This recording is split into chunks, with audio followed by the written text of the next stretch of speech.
On this week's 51%, we speak with clinical psychiatrist and human rights advocate Dr. Robert Okin about the state of homelessness in the U.S. and the many obstacles faced by unhoused women and families. The solution to this problem is not rocket science. Homeless people need homes. Mentally ill people need treatment. It's not an impossible problem to solve. We also stop by a vigil for the Transgender Day of Remembrance.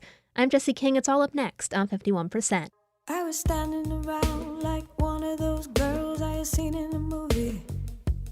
The whole world was a movie back then.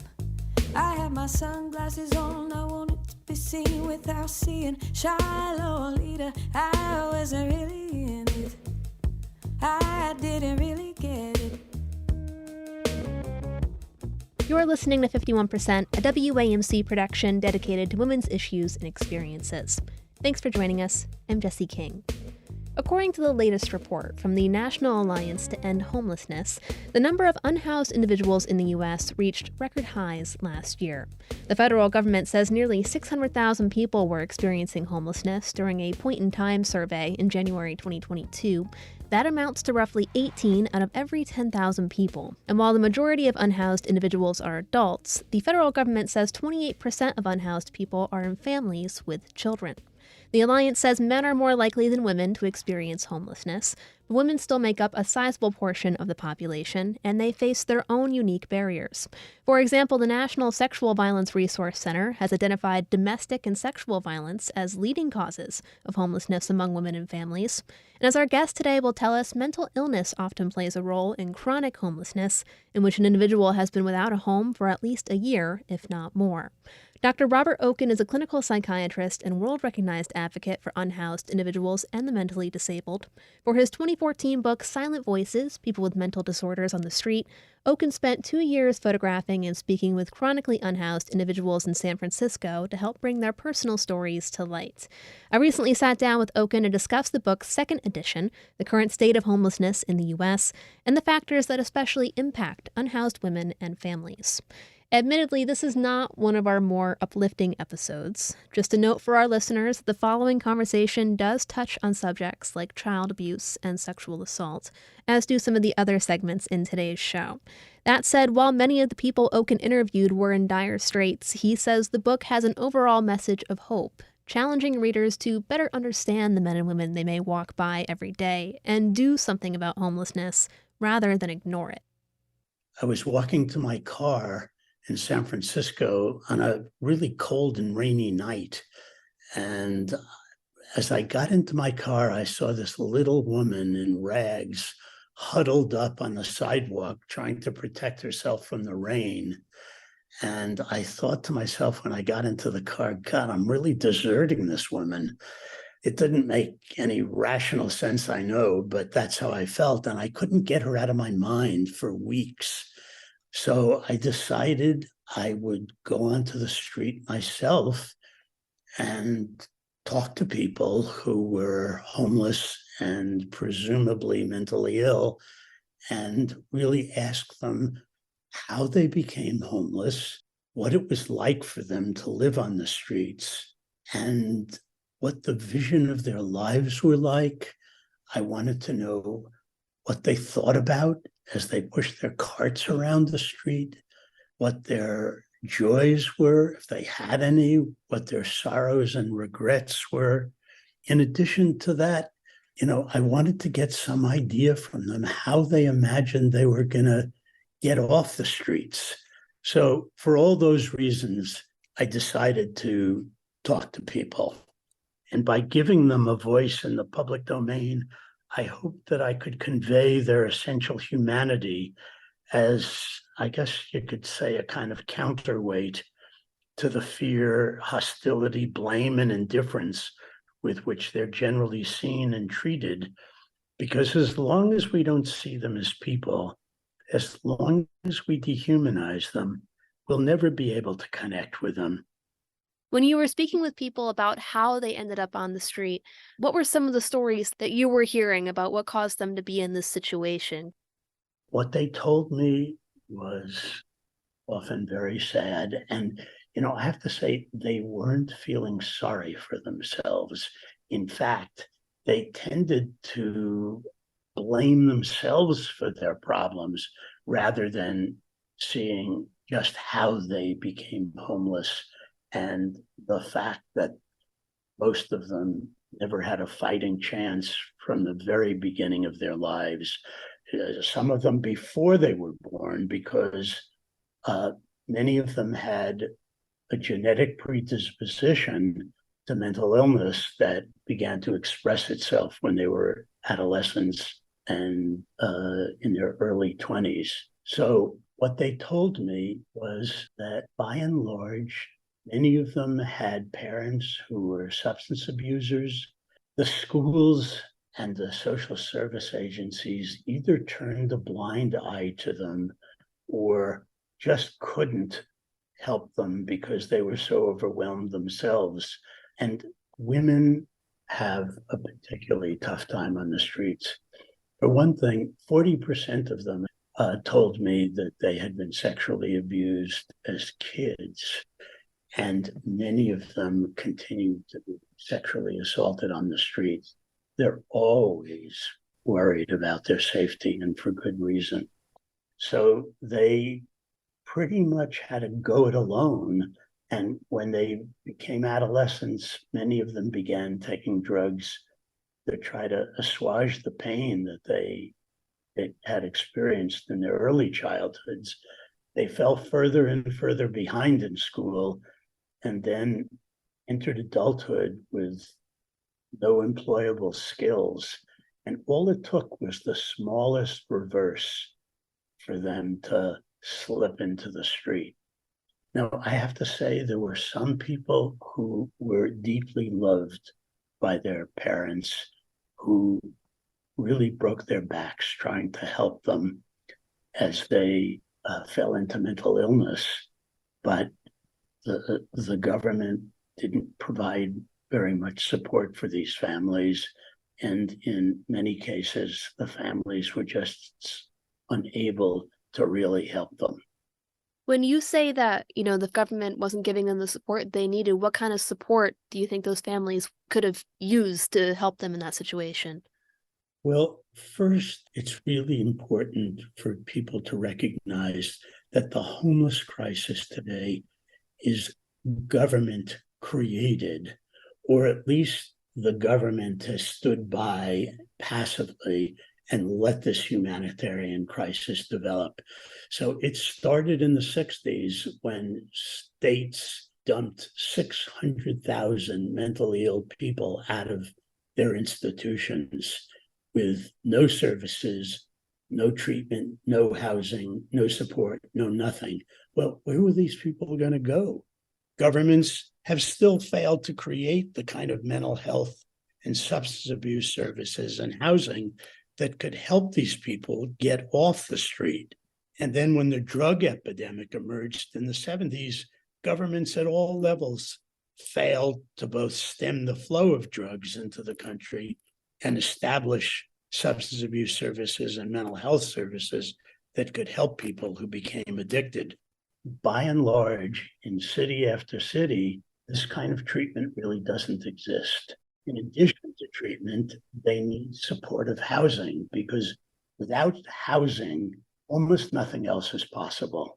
The government has got to provide housing for them first. And after they're housed, then they can help them with their substance abuse problems and their psychiatric problems. And housing is often the most difficult thing for governments to provide because it costs money. And governments, by and large, have shown that they're not willing to spend the money that it takes to really deal with this crisis. When it comes to shelters, are shelters a good short-term solution for that? Well, that's a really important question. 50% of the people in San Francisco who are unsheltered remain unsheltered every night because there just aren't enough shelter beds. And a lot of people that I spoke to said that they were unwilling to go into a shelter because they were afraid that they were dangerous. They were afraid that their possessions would be stolen, that the beds were so close to each other, they were afraid they would catch some infectious diseases. So many people told me they did not want to go into the kind of shelters that were built.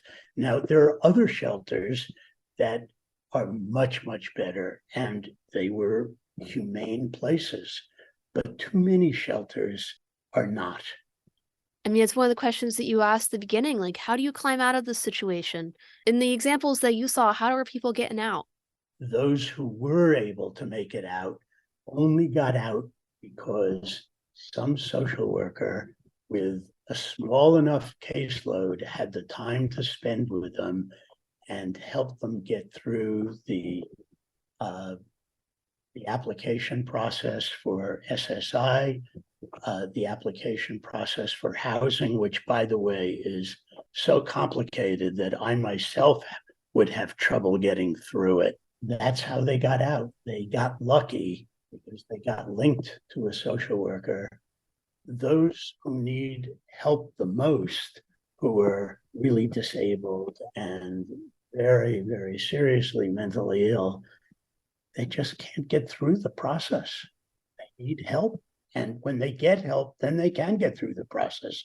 But unfortunately, most mental health programs today have social workers who are so overburdened with such high caseloads, because that's the way the city government saves its money.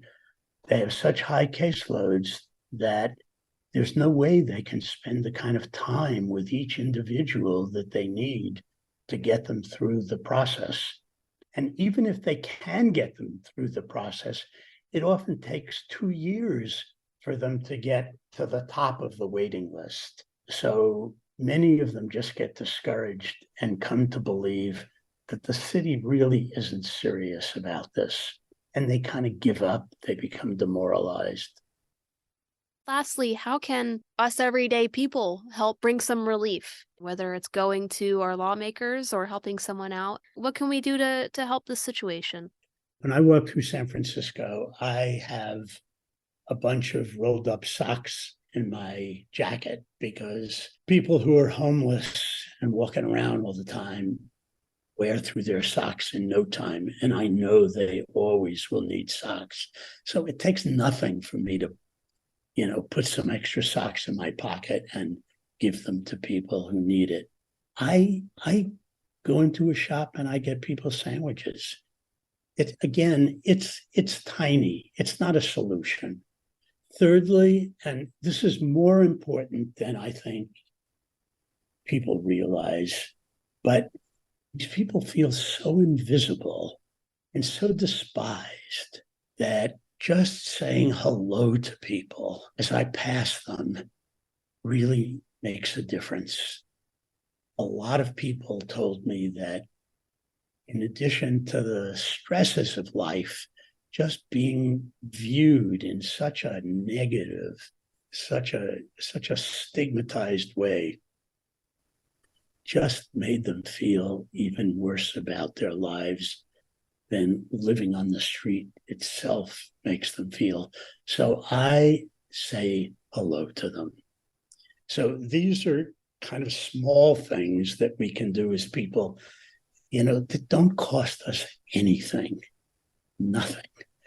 But the most important thing that people can do is let their political leaders know through phone calls and emails that they will not stand for their political leaders doing nothing about this problem. And we're fortunate that we live in a democracy. As fragile as it seems right now, we need to use our democracy and let our political leaders know that we care about these people and we want them to do something about it, not just nibble around the edges of the problem, but really take action to solve it. And if we don't do that, then our political leaders will get the idea that we don't really care and this problem will never be solved. and we'll be living with this crisis for the next 100 years, and we'll only have ourselves to blame. Because let's face it, the government is not just some abstract entity, far from us. The government is us. And when we make the government care, they will do something about this, and not until then. Well, Dr. Okin, thanks so much for taking the time to speak with me. Is there anything that I'm missing that you want to make sure our listeners know? I want them to recognize that the solution to this problem is not rocket science. Homeless people need homes. Mentally ill people need treatment. And it is not an impossible problem to solve. And I want to convey to your listeners the truth of this.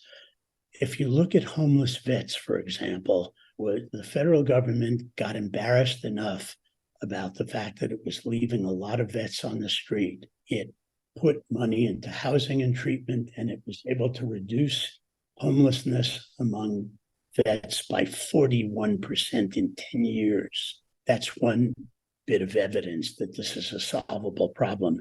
And then Houston, in a red state of Texas, decided it was going to do something about this problem. And in 10 years, it was able to reduce the homeless population by 63%.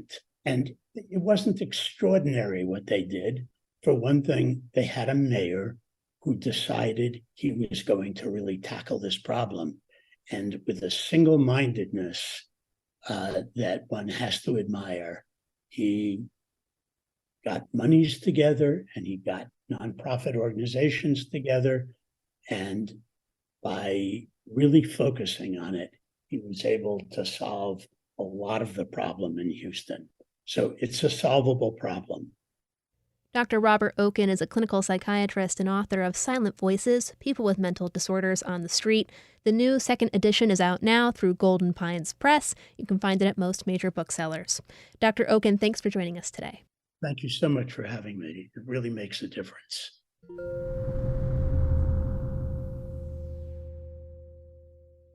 From Silent Voices to Speaking Out. Here in New York, a one-year window allowing adult survivors of sexual abuse to seek justice in court closed on Thanksgiving Day. The Adult Survivors Act prompted a rush of lawsuits that otherwise would have been barred by New York's statute of limitations. As New York Public Media's Capitol correspondent Karen DeWitt reports, early supporters of the law are calling it a success and looking for ways to keep it going. The Adult Survivors Act opened a one-year legal window for people who were victims of sexual harassment or assault to file a claim in court, even if the alleged incidents occurred years or even decades ago. The assembly sponsor of the bill, Linda Rosenthal, says nearly 3,000 claims have been filed. Among those are one against former President Donald Trump, where a jury found Trump liable for sexually abusing writer E. Jean Carroll and awarded her $5 million. Suits were also filed against hip-hop mogul Sean Diddy Combs. He settled for an undisclosed sum one day after the rape allegations were made. And the actor Bill Cosby, whose accuser says he raped her over 50 years ago. Cosby has been accused by multiple women, and he had previously been convicted of sexual assault, but that was later overturned. In addition, class action lawsuits were filed by hundreds of women who say they were sexually abused in New York's prisons. That is what I think is one of the best things about this law, is that it empowers people who were muted, who were not allowed to pursue any kind of justice in the courts. And I think, it helps those who file. It also helps those who can't get to file, because they see that society's listening to them, that they hear them, that it's not like in the past where people who were abused were told, shut up, I will ruin you if you say anything. In the final days of the one-year window, a lawsuit was filed against a state senator, Kevin Parker. The woman alleges that Parker raped her in her Brooklyn apartment in 2004 when she was helping him coordinate a relief effort for Haitian flood victims. Parker has a history of anger issues, including charges of assault against a traffic cop. They were later dropped when he agreed to take anger management classes. Parker hasn't commented on the charges. Rosenthal says says, as in all of the lawsuits filed, the alleged abuser is still innocent until proven guilty. Allegations are just that. However, it's very serious when someone accuses someone of something so devastating as rape. But it has to be proven, and Senator Parker will have his day in court. Governor Kathy Hochul, who signed the Adult Survivors Act into law, calls the accusations against Parker shocking, but agrees that nothing's proven yet. We'll let that play out right now. It's extremely disturbing, and as the information unfolds, I may have a strong opinion on that, but right now I just want to see what else is out there. Let's let this unfold a little bit. A spokesman for Senate leader Andrea Stewart-Cousins also called the allegations extremely disturbing and says the Senate leader will be monitoring the situation and taking appropriate action as necessary. Assemblywoman Rosenthal says she's not ruling out a bill to open another one-year window look back when the legislative session resumes in January. In 2019, New York extended the statute of limitations to 20 years for adults filing civil lawsuits in cases of alleged sex crimes. Rosenthal says perhaps those limits need to be lifted altogether. The statutes of limitations are based on antiquated views on certain crimes, and also written mostly by men. She says in cases of sexual abuse, it can be decades before someone is ready to come forward with an accusation. In Albany, I'm Karen DeWitt.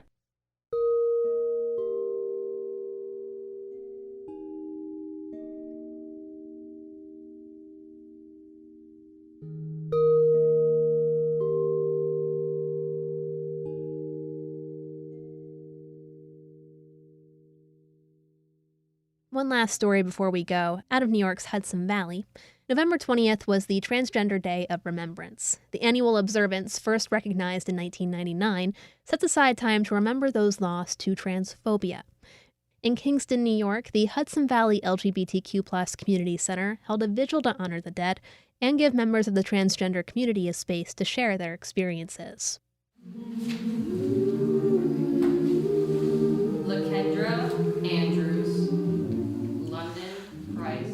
According to the LGBTQ+ advocacy group Human Rights Campaign, at least 26 transgender and gender nonconforming people have been killed this year. Standing next to a small memorial with printed photos, candles, and lilies, Phoenix Laxton, a program assistant at the center, reads out their names. Yoko, also known as DJ Yoko. Thomas Tom Robertson. Devani Gray Johnson. Among them are 26-year-old Lakendra Andrews, a black woman and nonprofit founder from Shreveport, Louisiana, Yoko, a DJ and artist from New Orleans, China Long, a 30-year-old black woman and dance choreographer from Milwaukee, and Luis Angel Diaz-Castro, a Department of Education employee from Puerto Rico. None of them were local to the Hudson Valley, but Board President Willie Morris says the region's transgender community experiences fear and violence all the same. They see the vigil as an opportunity to provide healing and increase awareness. I hope that they take away the understanding that they can be not just advocates, people talking, but people of action to support trans people that they may not even know are in their lives. Laxton, who is trans, says he also wanted the ceremony to reflect on and celebrate the broader trans experience. 22-year-old Jester Garcia is a member of the center's early Gen Z queer hangout group. Assigned female at birth, Garcia says he has grappled with his identity for much of his life, and now he is ready to celebrate it.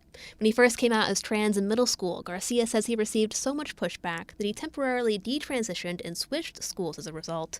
Coming out a second time, Garcia decided he was going to do things, quote, right, and became dead set on, quote, passing as a man. The average trans person needs to assimilate into society and be, maybe I should name myself something really normal like Kevin. And I should, shave my head and start wearing polo shirts. Yeah, that'll get me accepted into society, because then I'll be a real trans guy. He, him, we're gonna be real normal this time. And I crashed. But at the end of the day, that didn't feel right either. And Garcia says that's okay. Clad in a bright yellow jumpsuit with star stickers dotting his face, Garcia says he's learned over time that there is no right or wrong way to be trans, to be yourself. He wants others to know they don't have to fit inside the gender binary to make others more comfortable. Adhering to arbitrary rules like this is something that can be necessary for survival. But we're not looking for survival right now. We're looking to thrive. And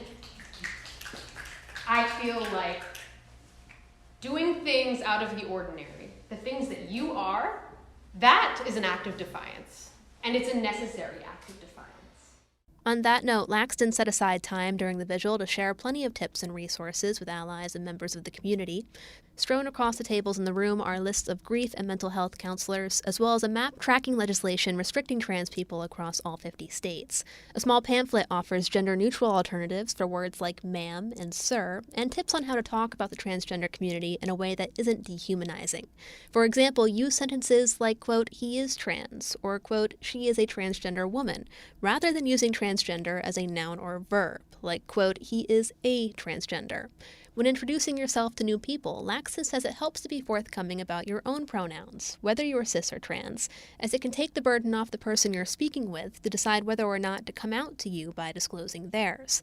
Laxton says the concept of asking for pronouns can be a complicated subject among some members of the community who prioritize passing, but overall he'd like to see the practice normalized, with an emphasis on asking everyone their pronouns and not just, quote, trans-looking people. Whenever someone asks me my pronouns, I'm very delighted that they ask me. But if you ask me and then you mess up, I do get hurt. It does hurt. You know, I want to be as understanding as I can, but also sometimes you can just try harder. You know, sometimes you got to self-reflect. To be an ally, you have to sit with yourself and you have to analyze, okay, how do I see this person? Do I see this person as their identity? Morris and Laxton say the center is in the process of rebuilding after its own reckoning with allegations of racism and transphobia over the past few years. In early 2020, community members and other organizations called out the center for a lack of diversity in its overall culture and leadership, as well as issues with accessibility, misgendering trans people, competing with other organizations, and hoarding resources. Laxton says the center, which has been around since 2005, currently only has a few people on its payroll, but they plan to start hiring in the coming months with an emphasis on diversity. According to Morris, the board has selected a new executive director to be announced soon. For Garcia, though, simply being a part of the center's hangouts the past few years has been rewarding. While to some, going to the center and playing Mario Kart with friends or attending a drag-themed Halloween party might seem like an insignificant, if fun, thing, but Garcia says even at its base level, the center provides something that is monumental. That is connection, that is expression, that is sharing art with people who are like you. And it's just, I feel, one of the most important things. You can learn more about the Hudson Valley LGBTQ+ Community Center at lgbtqcenter.org, and links to more information about the Transgender Day of Remembrance on our website, wamcpodcasts.org. Thanks so much for joining us for 51%. 51% is a national production of WAMC Northeast Public Radio in Albany, New York. It's produced and hosted by me, Jesse King. Our associate producer is Jody Cowan, and our theme is Lolita by the Albany-based artist Girl Blue. Just a reminder that you can listen to 51% anytime at wamcpodcast.org or wherever you get your podcasts, and you can stay in the loop on all of WAMC's shows by signing up for our weekly newsletter Airwaves at wamc.org. We hope you'll join us next week. Until then, I'm Jesse King for 51%. I was every single girl, I was nobody else, I was so sure of myself. I was 15 and a half, he was a hollow laugh, and I lost my cool.